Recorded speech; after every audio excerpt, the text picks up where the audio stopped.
வாழ்க வையகம், வாழ்க வையகம், வாழ்க வளமுடன். குரு வாழ்க, குருவே துணை. நாம் நம்முடைய முதுநிலை பேராசிரியர் கேஜி சுவாமி ஐயா அவர்களுடைய பல தத்துவ விளக்கங்களை பார்த்து கொண்டு வருகிறோம். அந்த வகையில் இன்று அறியாமை என்பது பற்றி ஐயா அவர்கள் என்ன கொடுத்திருக்கிறார்கள் என்பதை பற்றி இப்பொழுது நாம் பார்ப்போம்.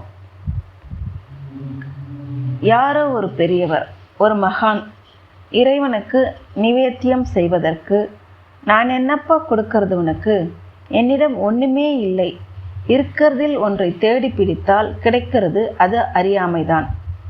அந்த அறியாமையை நிவேதனமாக கொடுத்து விடுகிறேன், எடுத்துக்கொள், வேறு ஒன்றும் என்னிடம் கிடையாது. அவருக்கு கை இருக்கலாம், கால் இருக்கலாம், கையிலே கமண்டலம் இருக்கலாம், 1000 இருக்கலாம், ஆனால் அதெல்லாம் உடைமை இல்லை. எது நிரந்தரமான நிச்சயமான உடைமை என்றால் அறியாமை. அரிதொன்றும் அறியாமை கண்டொற்றால் தெரிந்து கொள்ள இது கூட தெரியாமல் இருந்திருக்கிறோம் என்பதை தெரிந்து கொள்ள வேண்டும். அந்த அறியாமைதான் ஜீவனிலிருந்து மனிதனாக மாற மாற அறியாமை மாறி அறிவுடைமையாக மலர்கின்ற உள்ளாற்றல் பொட்டன்சி இறைநிலையிலிருந்து கிடைக்கிறது. நாம் அங்கிருந்து கொண்டு வந்த தாய் வீட்டு சீதனம் மேலே மேலே தன்னை வளர்த்து கொள்வதற்கு ஒரு ஆற்றலாக வருகிறது அந்த தாய் வீட்டு சீதனம். அவ்வாறு நாம் தெரிந்து கொண்டே இருக்க வேண்டியதுதானா? ஆமாம், தெரியப்படாதது ஒன்று இருக்கிறது என்பது வரைக்கும் தெரிந்து கொண்டே இருக்க வேண்டும். தெரியப்படாதது என்பது எது? தெய்வநிலைதான். தெய்வநிலை பிடிபடும் வரைக்கும் தெரிந்து கொண்டே இருக்க வேண்டியதுதான். தெய்வநிலை என்று ஒன்று இருக்கிறது, அது சுய பிரஜையாக வர வேண்டும். சொன்னார்கள், கேட்டுவிட்டோம், புரிந்தது, ஆமாம். அப்புறம் நினைத்து பார்த்தோம், சரியாகத்தான் இருக்கிறது. அப்புறம் சாப்பிட கூப்பிட்டார்கள், போனோம். அப்படி என்று இருக்கக்கூடாது. சாப்பிட போகும்போதும் சாப்பிடும் போதும், காரத்துக்காக கண்ணீர் வடிக்கும் போதும், ஸ்வீட்டுக்காக நாக்கில் ஜலம் வடியும் போதும் அதை மறக்கக்கூடாது. அந்த அறியப்படாதது ஒன்று பாக்கி என்று இல்லாத நிலை வரைக்கும், இறைநிலை வரைக்கும் நாம் அறிந்து கொண்டு விட்டோம் என்றால் அப்புறம் ஒன்றுமே இல்லையே அறிவதற்கு. அதுவரைக்கும் வரக்கூடிய அறிவை கம்ப்ரஸ் பண்ணி மூளை முடுக்கெல்லாம் போட்டு பெட்டியில் வைத்து சாத்தி இறுக்கி பூட்டு போட்டு வைத்த மாதிரி புலன்கள் வழியாக பொருட்கள் மேல் செலுத்துகின்றோம்.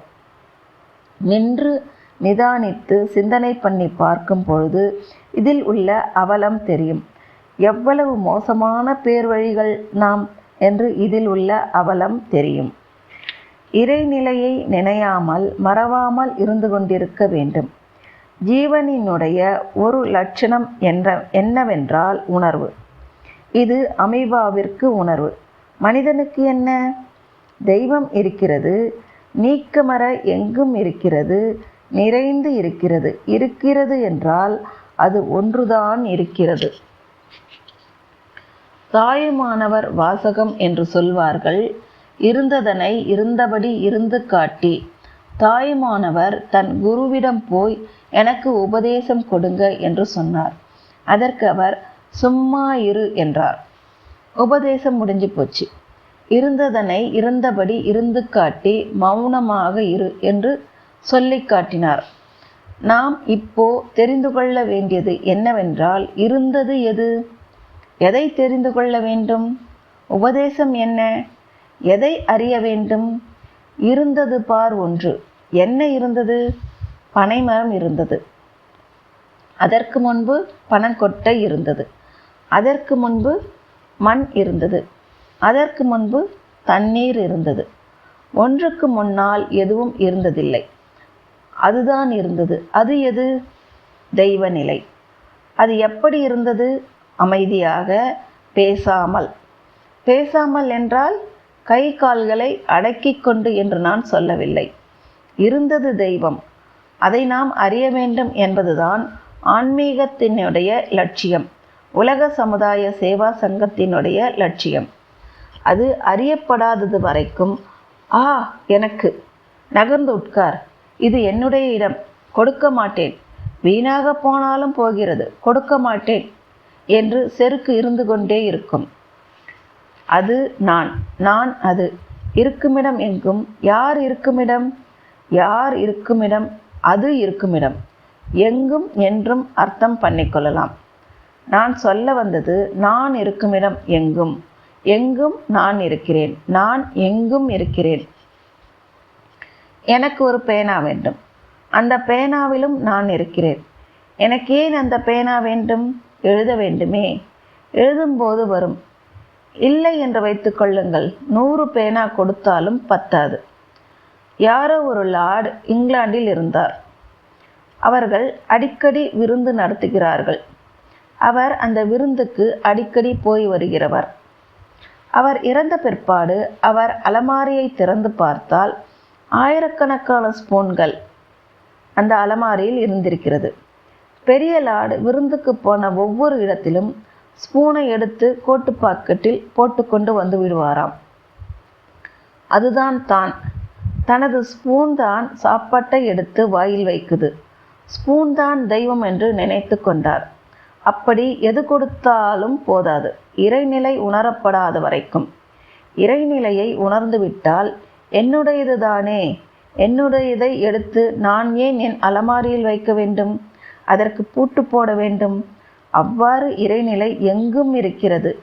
ஓகே, அதாவது நான் எங்கும் இருக்கிறேன், நான் எதிலும் இருக்கிறேன், நான் எதுவுமாகவும் இருக்கிறேன் என்ற ஒரு உணர்வு நினைக்காமலும் மறக்காமலும் வேண்டும். அதற்காகத்தான் நமது அருட்தந்தை அவர்கள் துரியாதீதம் கொடுக்கிறார்கள், துரியாதீத தவ விளக்கம் கொடுக்கிறார்கள். அது போதவில்லை. அதனுடைய விசாலம் கம்பேரிட்டிவ்லி அதைவிட பெரியது இல்லை என்று நமது அன்பர்கள் தெரிந்து கொண்டிருக்க மாட்டார்கள் என்று இன்னொரு தவம் கொடுக்கிறார்கள், துரியாதீத தவம் மாதிரியே. கடைசியில் துரியாதீத தவத்தில் என்ன செய்கிறோம்? இறைநிலையை உணர்வாக பெறுகிறோம், அவ்வளவுதான். அப்புறம் இன்னும் என்ன வேண்டும்? அதையே இன்னும் நன்றாக தெரிந்து கொண்டால் தேவையில்லை. எப்படி தெரிந்து கொள்ளலாம்? பஞ்சபூத நவகிரக தவம் மூலமாக.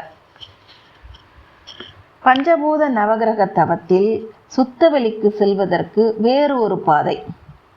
இமயமலை மேலே ஏறிவிட்டார்கள், அது முதலிலேயே முடிஞ்சு போச்சு. அப்புறம் ஏன் சும்மா ஏறிக்கொண்டே இருக்கிறார்கள் பாருங்கள். இன்னும் ஒரு வழி உண்டானால் அதையும் தெரிந்து கொள்வேமே என்ற முறையில் பூதங்களை எல்லாம் தெரிந்து கொண்டு விண் என்ற பூதத்தின் மேல் மனம் செலுத்தி தவம் செய்கிறோம். விண் என்ற பூதம் எங்கே இருக்கிறது? அசலாக விண்ணிலே இருக்கிறது, அண்ட வெளியிலே இருக்கிறது, அண்ட வெளியே இருக்கிறது, அண்டவெளி முழுவதும் நிரம்பி இருக்கிறது. அன்பர்களே, அதற்கு அந்த ஆண்ட என்ன இருக்கிறது? கியூரியாசிட்டி. கியூரியாசிட்டிக்கு தமிழில் வார்த்தை என்பார் தமிழறிஞர் நெடுஞ்செழியன். ஆவல், ஆர்வம் அதெல்லாம் இல்லை. முனையில் மோடி மஸ்தான் கூட்டம் போடுகிறான். மொட்டை பறக்கப் போகுது, கீரிக்கும் பாம்புக்கும் சண்டை நடக்கப் போகுது என்று கூட்டம் கூட்டிக் கொண்டு இருப்பான். உங்களுக்கு தெரியும் இல்லையா? அப்புறம் ஏன் எட்டி பார்க்கிறீர்கள்? அதுதான் கியூரியாசிட்டி. அந்த அர்த்தம் கியூரியாசிட்டியில் இருக்குது. தமிழில் ஆசையிலோ ஆர்வத்திலோ இல்லை. அதனால் அது எங்கிருந்தாலும் தெரிந்து கொள்வோம். திருக்குறளுக்கு உரை எழுதியிருக்கிறார்கள், அதையும் படியுங்கள், படித்துவிட்டு வைத்து விடுங்கள். ஆகவே நட்சத்திர மண்டலமாக ஒரு கூட்டம், அந்த நட்சத்திர மண்டலம் இருந்து இயங்குவதற்கு ஒரு கூட்டம். அது என்ன? விண்கூட்டம். காந்த வெளி, அதற்கு அந்தாண்ட என்ன இருக்கிறது? இதுதான் கியூரியாசிட்டி. எவ்வளவு கிடைத்திருக்கிறது? கோடிக்கணக்கான நட்சத்திரங்கள் கிடைத்திருக்கிறது. போதாத பொருட்களால் திருப்தி அடையாதது மனம். வாழ்க வளமுடன். இதன் தொடர்ச்சியை அடுத்த பதிவில் நாம் பார்ப்போம். வாழ்க வளமுடன். வாழ்க வளமுடன்.